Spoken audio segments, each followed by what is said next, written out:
రేవంత్ అన్న మూడు రంగుల జెండా బట్టి సింగమోలే కదిలినాడు ఒక్కరో కాంగ్రెస్ సూర్యుడు మన రేవంత్ అన్న నిక్కదీసి అడిగే మొనగాడు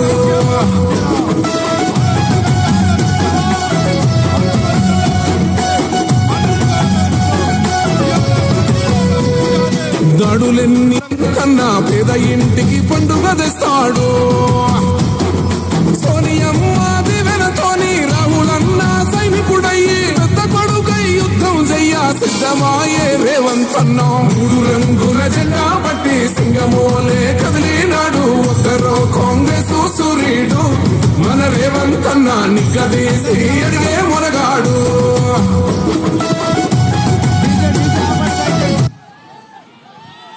అందరికి నమస్కారాలు. ముఖ్యంగా మా అమ్మలు ఇక్కడైతే బోనాలు తీసుకొచ్చిన అమ్మలకు కూడా నమస్కారాలు తెలియజేస్తున్నా. మరీ ముఖ్యంగా రేవంత్ రెడ్డి గారికి మీరు స్వప్పట్లతో స్వాగతం పలకవలసిందిగా కోరుతున్నా. అని అక్కడికి వచ్చాం.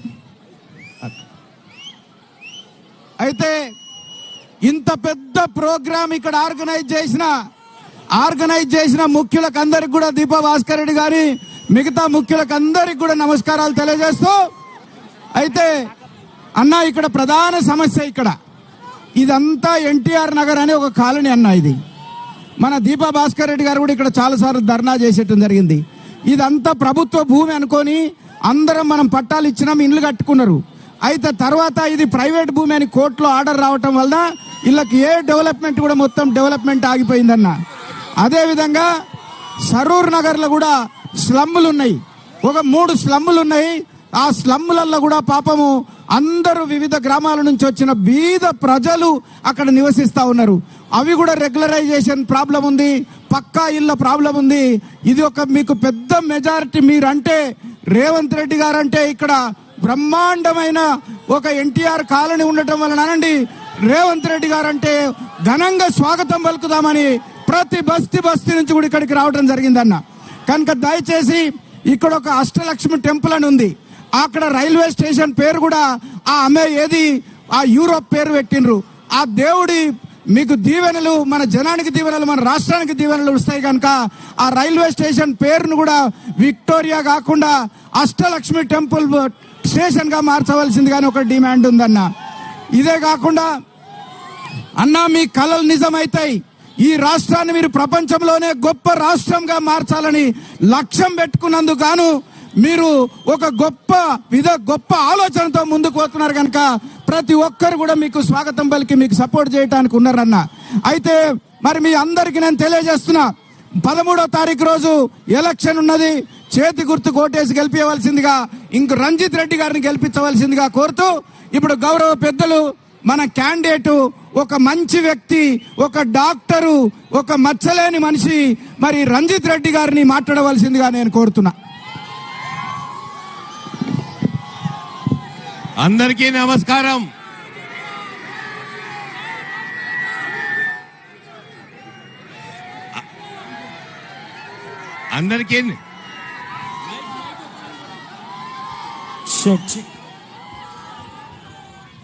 అందరికీ నమస్కారం. వినబడుతుందా? వెనకాల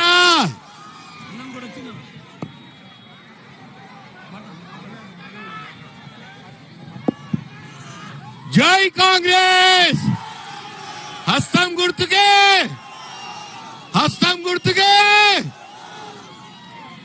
ఈరోజు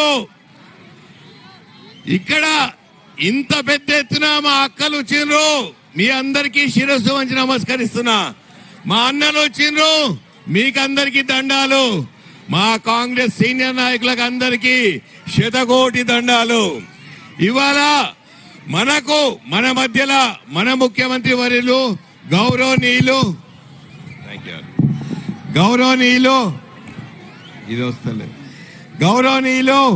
పెద్దలు మన ముఖ్యమంత్రి వర్యులు అన్న రేవంత్ రెడ్డి గారు రావడము చాలా చాలా సంతోషం అన్న. మీరు ఈరోజు వీళ్ళందరినీ ఉద్దేశించి మాట్లాడిన తర్వాత ఈ ఉత్సాహం, రెట్టింపు ఉత్సాహంతో రాబోయే నా ఎలక్షన్ కి వీళ్ళందరూ నన్ను ఆదరిస్తారు, దీవిస్తారు అన్న.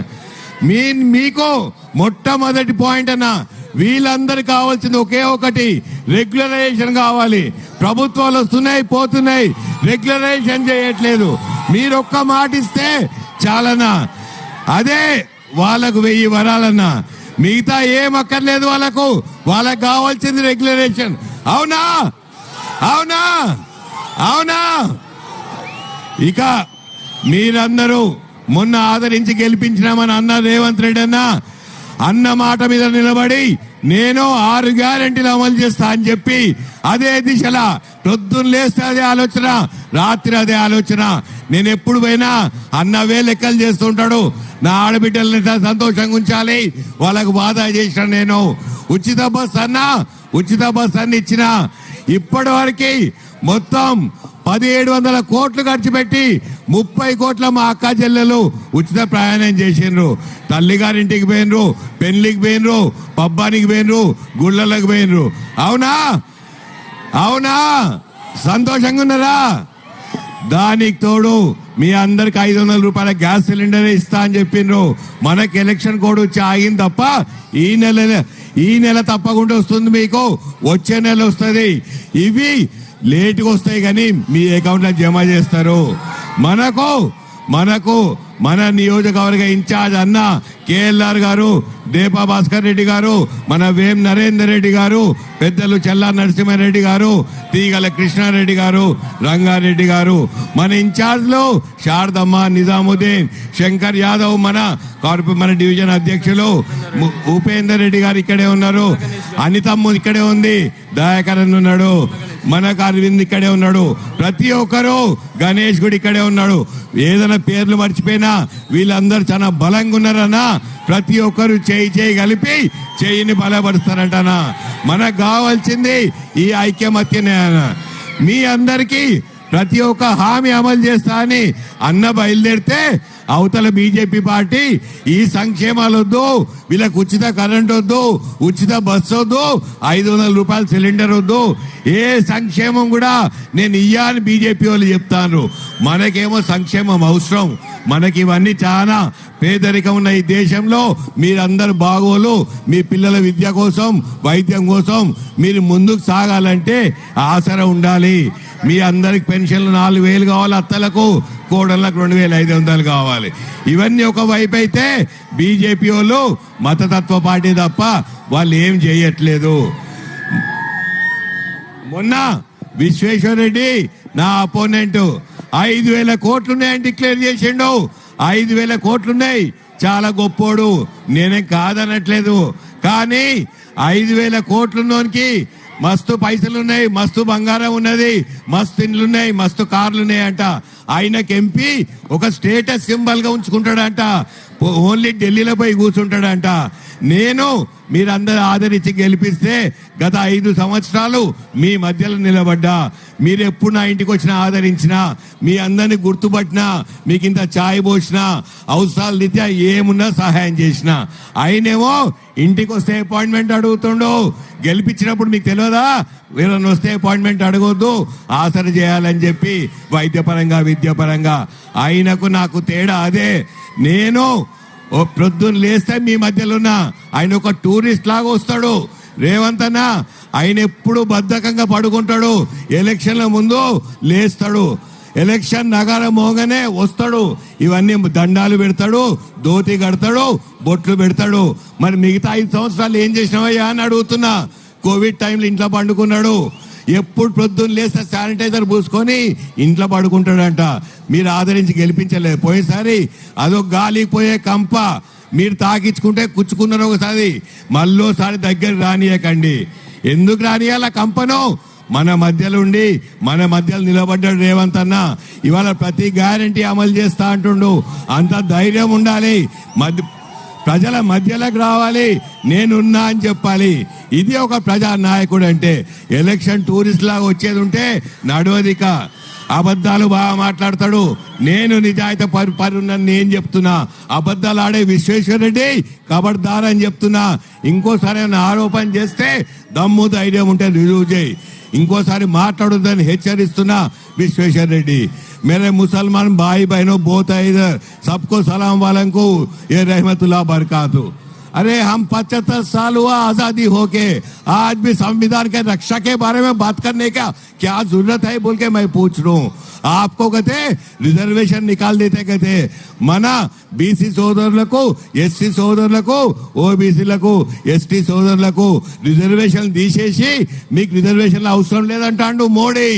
మళ్ళా గెలిపిస్తే అదే చేస్తాడంట. ముస్లిం రిజర్వేషన్ 4% తీసేస్తా, ముస్లింలే అవసరం లేదు ఈ దేశంలో అంటున్నారు. मेरा मुसलमान भाइयों को यही गुजारिश कर रहा हूँ, आपका फर्ज बनता आप बाहर आ जाइए। मैं 13 तारीख को बाहर आके दबा के वोट डालो, दबा के वोट डाले तो ये विश्वेश्वर रेड्डी भाग जाता, उधर मोदी भी भाग जाता. మన లక్ష్యం అన్నను గెలిపియాలంటే, మనము అన్న పరువు నిలబెట్టాలంటే ఎంతమంది కాంగ్రెస్ ఎంపీలను గెలిపిస్తే అంత అన్నకు బలం చేకూరుతుంది, అన్న కడుపు నిండుతుంది. ఇవాళ గెలిచిండు ముఖ్యమంత్రి ఇంట్లో కూర్చుంటలేడు, మన కోసం రోజు తిరుగుతున్నాడు, మన సంక్షేమం కోసం ప్రొద్దున లేస్తే జపం చేస్తాడు. ఆ తపన ఉన్న ముఖ్యమంత్రే కావాలంటున్నా నేను. కానీ వాళ్ళు అవసరాల రీత్యా వచ్చిపోయేటోళ్ళు ఇంట్లో పండుకొని ఎలక్షన్లకు వచ్చి गड़पा गड़पा तिरुता नडवल विश्वेश्वर रेड्डी मोदी आपको भी यही सवाल उठा रहा हूं मैं, क्या करने वाले हैं आप? और एक बार जीत के संविधान को बदलना चाहे तो ये नामुमकिन की काम है. అందరూ చేయి కలిపి మనము అన్నకు బలం చేకూర్స్తే అక్కడ రాహుల్ గాంధీ గారు ప్రధానమంత్రి అవుతారు. మనము అందరం కలిసిమెలిసి బతకొచ్చని ఈ సభ్య సమాజంలో అందరం అన్నదమ్ముల్లా ఉండాలని కోరుకుంటూ నాకు ఈ అవకాశం ఇచ్చిన ప్రతి ఒక్కరికి కృతజ్ఞతలు తెలుపుకుంటున్నా. జై కాంగ్రెస్. హస్తం గుర్తు చేతులు లేపాలి, దండం పెడతా. హస్తం గుర్తుకే, హస్తం గుర్తుకే. థ్యాంక్ యూ, నా కడుపు నిండింది. ఇప్పుడు గౌరవ పెద్దలు మన రాష్ట్రాన్ని ప్రపంచంలోనే నంబర్ 1 చేయాలనుకుంటున్న గొప్ప వ్యక్తి రేవంత్ అన్న గారు మాట్లాడవలసిందిగా నేను కోరుతున్నా. చేతి గుర్తుకే.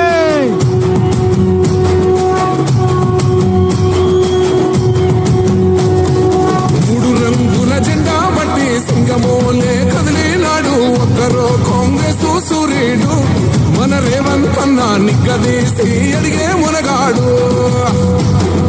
వీడు భూమిన వానైతాడు, బీద సాదల ధైర్యం వీడు, దొంగ దొరల భరతం పడతాడు. మన రేవంత్ అన్న పేద ఇంటికి పండుగ తెస్తాడు. సోనియమ్మ దివెనతోని రాహులన్న సైనికుడయ్యి. కొంచెం వెనకకే ఉండు రంజిత్ అన్న, వాళ్ళకి ఫ్రీగా కనబడి. మిత్రులారా, ఈరోజు బాబా మైక్ అయిన ఎవరో జర మైక్ చక్కగా చేసుకో. ఈరోజు చేవెళ్ళ పార్లమెంట్ నియోజకవర్గం, మహేశ్వరం శాసనసభ నియోజకవర్గంలో ఆర్కేపురం డివిజన్లో ముఖ్యంగా సరూర్ నగర్ ఈ ప్రాంతంలో ఎన్టీఆర్ నగర్ నుంచి వివిధ కాలనీల నుంచి మా మిత్రుడు దీప భాస్కర్ రెడ్డి గారు, అదేవిధంగా అరవింద్, ఇతర ముఖ్య నాయకులు ఉపేందర్, మిగతా నియోజకవర్గ నాయకులు కేఎల్ఆర్ గారి నేతృత్వంలో ఎంత మంచి సమావేశాన్ని ఏర్పాటు చేసి డివిజన్ల అధ్యక్షులందరూ కూడా వాళ్ళ శాయశక్తుల మా అమ్మల్ని, మా అక్కల్ని, మా పెద్దమ్మల్ని వేలాదిగా తీసుకొచ్చి, అదేవిధంగా మిత్రుడు శంకర్ యాదవ్ వీళ్ళందరూ కలిసి వేలాదిగా మా ఆడబిడ్డలు, మా అక్కల్ని, మా పెద్దమ్మలని ఇక్కడికి తీసుకొచ్చి కాంగ్రెస్ పార్టీ అభ్యర్థి డాక్టర్ రంజిత్ రెడ్డిని గెలిపించడానికి, ఆశీర్వదించడానికి తెచ్చినందుకు మీకు అందరికీ మనస్ఫూర్తిగా ధన్యవాదాలు, కృతజ్ఞతలు. మిత్రులారా, ఇవాళ మీరు ఆలోచన చేయండి. 10 సంవత్సరాల నుంచి తెలంగాణ రాష్ట్రానికి చంద్రశేఖరరావు ముఖ్యమంత్రిగా ఉన్నా, 10 సంవత్సరాలు నరేంద్ర మోడీ ఈ దేశానికి ప్రధానమంత్రిగా ఉన్నా, మన సరూర్ నగర్ ప్రాంతం, మన ఆర్కేపురం, మన ఎన్టీఆర్ నగర్ లో ఉన్న సమస్యలు, మీ ప్లాట్ల ఇండ్ల రెగ్యులరైజేషన్ ఏ మాత్రం కూడా చేపట్టలేదు. కానీ ఈరోజు మన ప్రాంతానికి ఏది కావాలన్నా ఇవాళ మనం ఢిల్లీకి పోయి అడగాలనంట. ఇవాళ నరేంద్ర మోడీ గారు వచ్చిండ్రు, తెలంగాణకి ఏమన్నా ఇస్తారేమో అనుకున్నా, తెలంగాణకి ఏమన్నా తెస్తారేమో అనుకున్నా. ఆయన ఏమి తేలే. ఆయన కోట్ల రూపాయలు ఖర్చు పెట్టి 7 విమానాలు వేసుకొని వచ్చి తెలంగాణ మీదకి వచ్చి నన్ను తిట్టిన తిట్టు తిట్టకుండా తిట్టిపోయిందయా. నన్ను తిట్టనిక నరేంద్ర మోడీ గారు రావాలనా? నిన్న మన చంద్రశేఖరరావు అదే పని చేస్తున్నాడు కదా. లేకపోతే మీ కిషన్ రెడ్డి, మీ విశ్వేశ్వర రెడ్డి ఇక్కడ అదే పని చేస్తున్నాడు కదా. 10 ఏళ్లు ప్రధానమంత్రిగా ఉండి 2 కోట్ల ఉద్యోగాలు ప్రతి సంవత్సరం ఇస్తా అన్నావు. 10 ఏళ్లలో 20 కోట్ల ఉద్యోగాలు ఇవ్వాలి, ఒక్క ఉద్యోగం ఇవ్వలే. రైతుల ఆదాయం 2 చేస్తా అన్నాడు, కానీ రైతులను వేలాది మందిని కాల్చి చంపిండు. మన తెలంగాణకు ఆనాడు సోనియమ్మ ఇచ్చిన బయ్యారం ఉక్కు కర్మాగారాన్ని రద్దు చేసిండు, కాజీపేట రైల్వే కోచ్ ఫ్యాక్టరీని రద్దు చేసిండు, ITIR కారిడార్ ను రద్దు చేసిండు, IIT IIM లాంటి ఇన్స్టిట్యూషన్లను రద్దు చేసిండు. తెలంగాణకు తీరని అన్యాయం చేసిండు. ఇదే కాదు, నాగోల్ నుంచి ఎల్బీ నగర్, ఎల్బీ నగర్ నుంచి హయత్ నగర్, ఎల్బీ నగర్ నుంచి ఓవైసీ హాస్పిటల్, ఓవైసీ హాస్పిటల్ నుంచి చాంద్రాయన్ గుట్ట, చాంద్రాయన్ గుట్ట నుంచి P7 రోడ్, అక్కడి నుంచి ఎయిర్పోర్ట్ కు మెట్రో రైలు అడిగినాం, మనకు మెట్రో రైలు ఇయ్యలేదు. అదే విధంగా చందానగర్ నుంచి BHL రామచంద్రాపురం వరకు అడిగినాం, మెట్రో రైలు ఇయ్యలేదు. హైటెక్ సిటీ నుంచి ఫైనాన్షియల్ డిస్ట్రిక్ట్ వరకు అడిగినాం, మెట్రో రైలు ఇయ్యలేదు. ఇవాళ ఎల్బీ ఓవైసీ హాస్పిటల్ నుంచి రాజేంద్ర నగర్ అగ్రికల్చర్ యూనివర్సిటీ వరకు అడిగినాం, మనకు మెట్రో రైలు ఇయ్యలేదు. మన మూసీ రివర్ డెవలప్మెంట్ ఫ్రంట్, ముఖ్యంగా మన ముసరాంబాగ్, మన మలక్పేట్, మన ప్రాంతం సరూర్ నగర్, ఇక్కడి నుంచి వికారాబాద్ లో పుట్టి నేరేడ్చర్ల నల్గొండ జిల్లాలో ప్రవహించే మూసి మురికి కూపంగా తయారైంది. మా పెద్దలు కోమటిరెడ్డి వెంకటరెడ్డి గారు ప్రధానమంత్రిని 10 సార్లు కలిసిండు. మూసి మురికి నీళ్లతోటి మా నల్గొండ ప్రజలు చచ్చిపోతుండ్రు, మా మూసికి నిధులు ఇయ్యి మా మూసి మురికిని తీయి అని అడిగిండ్రు. కానీ అనా పైసా కూడా మూసికి ఇవ్వలేదు. మా నల్గొండ సోదరుల సమస్య పరిష్కరించలేదు. నేను ముఖ్యమంత్రి అయినాక నేనే స్వయంగా వెళ్లి ప్రధానమంత్రిని అడిగిన పాలమూరు రంగారెడ్డి ఎత్తిపోతల పథకాన్ని జాతీయ ప్రాజెక్టుగా చేయండి అని. అది కూడా మనకి ఇయ్యలే. ఇవాళ ఏది అడిగినా తెలంగాణకి ఏమి ఇయ్యలే, కానీ తెలంగాణకు వచ్చి ఇవాళ మనల్ని దిట్టిపోతున్నాడు. ఒక ప్రధానమంత్రిగా నరేంద్ర మోడీకి న్యాయమా అని నేను అడుగుతున్నా. ఇదే కాదు, నిన్న మన కొన్ని విషయాలు నేను లేవనెత్తిన. బీజేపీ ఈ రోజు కుట్ర చేస్తుంది, SC ST BC మైనారిటీ రిజర్వేషన్లు రద్దు చేస్తామని చెప్తున్నారు. అందుకే రిజర్వేషన్లు రద్దు చేయొద్దని నేను లొల్లి పెట్టి కొట్లాడితే నిన్నటికి నిన్న ఢిల్లీ పోలీసులతోని ఢిల్లీలో కేసు కట్టి గాంధీ భవన్ కు ఢిల్లీ నుంచి పోలీసులను పంపించాడు. నేను అడుగుతున్న మా యువకుల్ని, 10 ఏళ్లు చంద్రశేఖరరావు ఇట్లనే కేసులు పెట్టిండు, కార్యకర్తల్ని కొట్టిండు, మన ఆస్తులు విధ్వంసం చేసిండు, మన కార్యకర్తల ప్రాణాలను చంద్రశేఖరరావు పొట్టన పెట్టుకున్నాడు. చూసిండ్రు మన కార్యకర్తలు ఓపిక నశించి మొన్న జరిగిన డిసెంబర్ ఎన్నికల్లో చంద్రశేఖరరావును బండకేసి కొట్టిండ్రు. 100 మీటర్ల గోతి తీసి పాతి పెట్టిండ్రు. మరి మా కార్యకర్తలు అనుకుంటున్నారు చంద్రశేఖరరావు ఖతం అయిండు కాబట్టి ఆట మొత్తం అయిపోయిందని. ఆట అయిపోలే నాయన. ఆట సెమీఫైనల్స్ డిసెంబర్లో మనం గెలిచింది. ఇప్పుడు finals Telangana team versus Gujarat team. Telangana team కు రాహుల్ గాంధీ రేవంత్ రెడ్డి కెప్టెన్ అయితే గుజరాత్ టీం కు నరేంద్ర మోడీ అమిత్ షా కెప్టెన్. నేను ఇప్పుడు అడుగుతున్న మా 4 కోట్ల తెలంగాణ బిడ్డల్ని, ఈ ఫైనల్స్ లో గుజరాత్ గెలుస్తుందా తెలంగాణ గెలుస్తుందా? తెలంగాణ గెలిపించుకునే బాధ్యత మన తెలంగాణ యువకుల మీద ఉన్నది కదా. అందుకే ఇవాళ నరేంద్ర మోడీ ఈ ఆటలో గెలవలేనని తెలిసి తెలంగాణలో సీట్లు రావని తెలుసుకొని పోలీసులను పంపించాడు.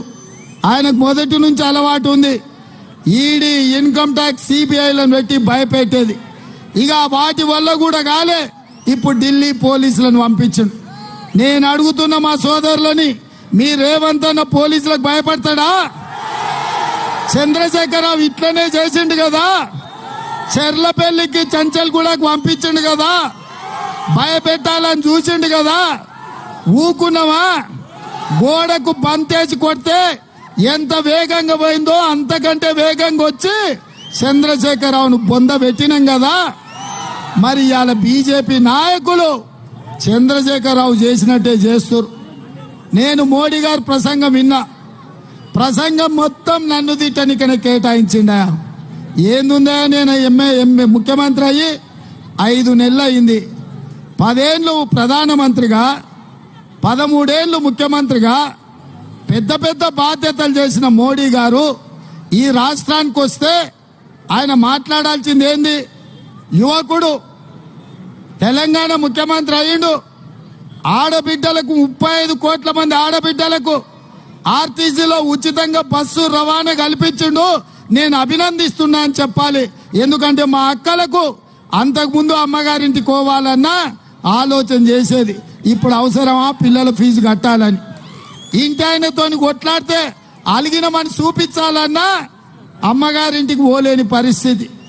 అప్పుడో ఇప్పుడో పిల్లలకు సెలవులు వస్తే యాదగిరి గుట్టకు, భద్రాచలం రాముల వారిని దర్శించుకోవాలంటే ఇప్పుడు ఎందుకులే చూద్దాం కానీ పిల్లలకు పండుగకు బట్టలు కొనాలనుకునే పరిస్థితి ఉండే. కానీ ఇవాళ మా అక్కలను అడుగుతున్న వేలాది మంది మా అక్కలు వచ్చారు బోనకుండలు ఎత్తుకొని, అక్క ఆర్టీసీ బస్సులో ఉచితంగా పోతలేరా? బాజాబ్తా చెయ్యి చూపిస్తే బస్సు ఆగుతుంది కదా, కావలసిన కాడే దిగుతురు కదా.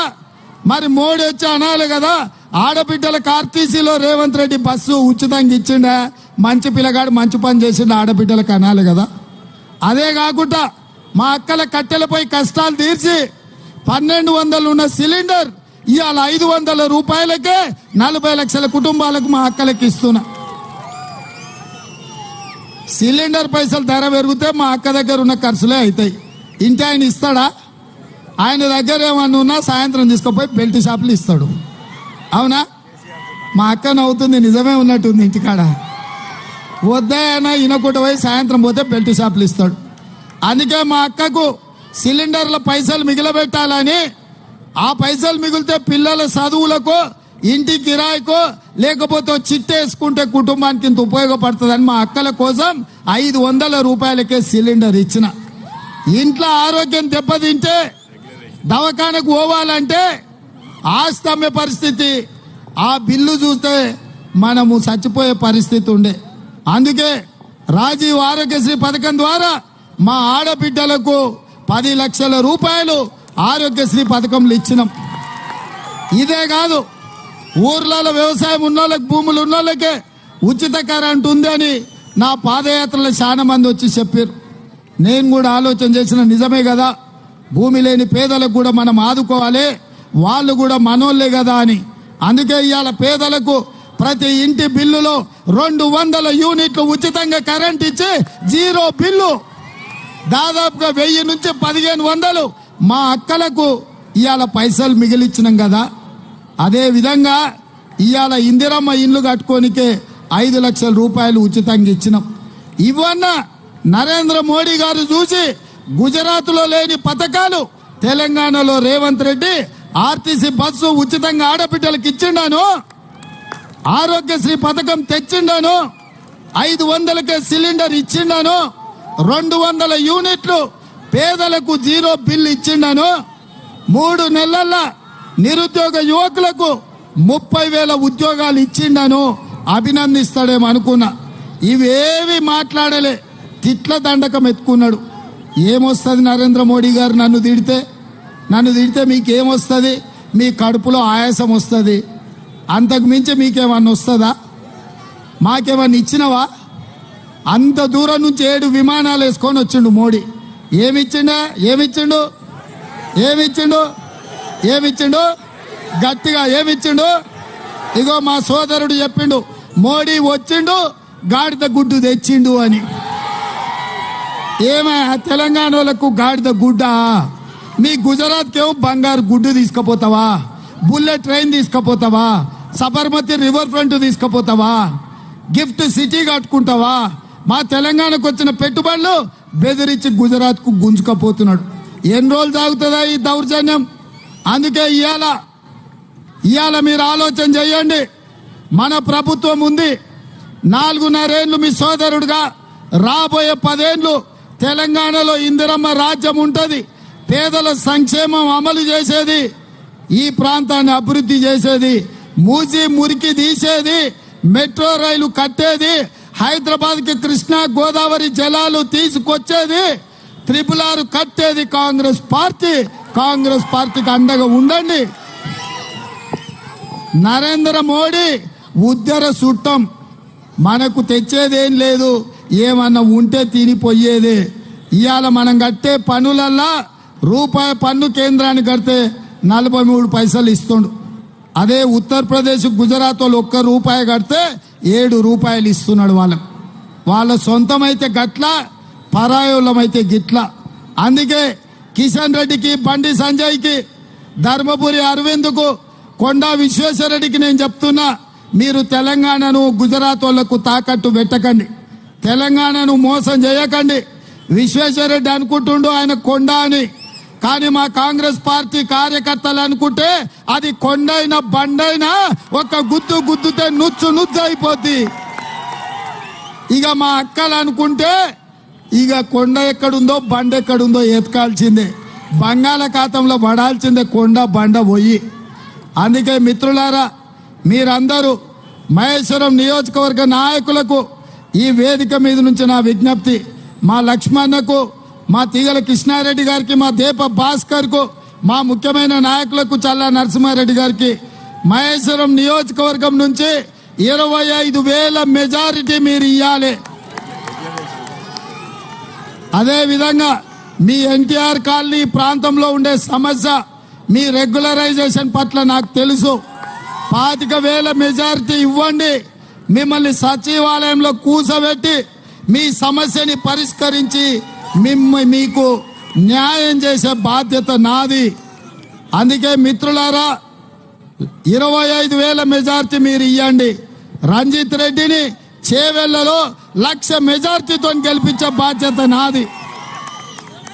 ఇస్తారా? 25,000 ఇస్తారా? ఎన్టీఆర్ నగర్ వాళ్ళు చెప్పాలి, మొత్తం వేస్తారు కదా. సరూర్ నగర్ వాళ్ళు చెప్పాలి, మీరు అందరు అండగా ఉంటారు కదా. మాట ఇచ్చినట్టే కదా, 1,00,000 మెజార్టీ వస్తుంది కదా. అందరు సిద్ధమేనా? సిద్ధం అన్నోళ్ళందరూ చేయి పైకెత్తురి. జై కాంగ్రెస్, జై జై కాంగ్రెస్. హస్తం గుర్తుకే, హస్తం గుర్తుకే. ధన్యవాదాలు మిత్రులారా. ఈ బోనాలు ఎత్తుకొని వచ్చిన అక్క చెల్లెలకు, ఇంత పెద్ద వచ్చిన అన్నాదమ్ములకు, మా డివిజన్ అధ్యక్షులకు, సీనియర్ నాయకులకు, మా డివిజన్ అధ్యక్షులు శంకర్ కి, గణేష్ కి, పేరు పేరున ఉపేందర్ కి, ప్రతి ఒక్కరికి కదిలినాడు ఒక్కరో కాంగ్రెస్ సూర్యుడు, మన రేవంత్ అన్న నిక్కదేసి అడిగే మునగాడు. వీడు భూమిన వానైతాడు, సాదల ధైర్యం వీడు, దొంగ దొరల వ్రతం పడతాడు. మన రేవంత్ అన్న పేద ఇంటికి పండుగ తెస్తాడు. సోనియమ్మ దివెనతోని రాహులన్న సైనికుడయ్యి పెద్ద కొడుకై యుద్ధం చెయ్య సిద్ధమాయే రేవంత్ అన్న. 3 రంగుల జెండా పట్టి సింగమోలే కదిలినాడు ఒక్కరో కాంగ్రెస్ సూర్యుడు, మన రేవంత్ అన్న నిక్కదీసి అడిగే మొనగాడు.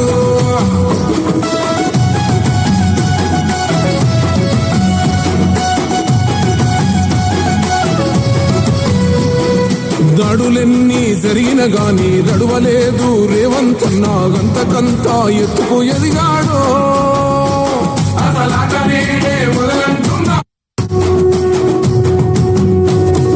మూడు రంగుల జెండా బట్టి సింగమోలే కదిలినాడు ఒక్కరో కాంగ్రెస్ సూర్యుడు, మన రేవంత్ అన్న నిగ్గదీసి అడిగే మునగాడు. బానైతాడు బీద సాదల ధైర్యం వీడు దొంగ దొరల భరతం పడతాడు మన రేవంత్ అన్న పేద ఇంటికి పండుగ తెస్తాడు సోనియమ్మ దివెనతోని రాహులన్న సైనికుడయ్యి పెద్ద కొడుకై యుద్ధం చెయ్య సిద్ధమాయే రేవంత్ అన్న 3 రంగుల జెండా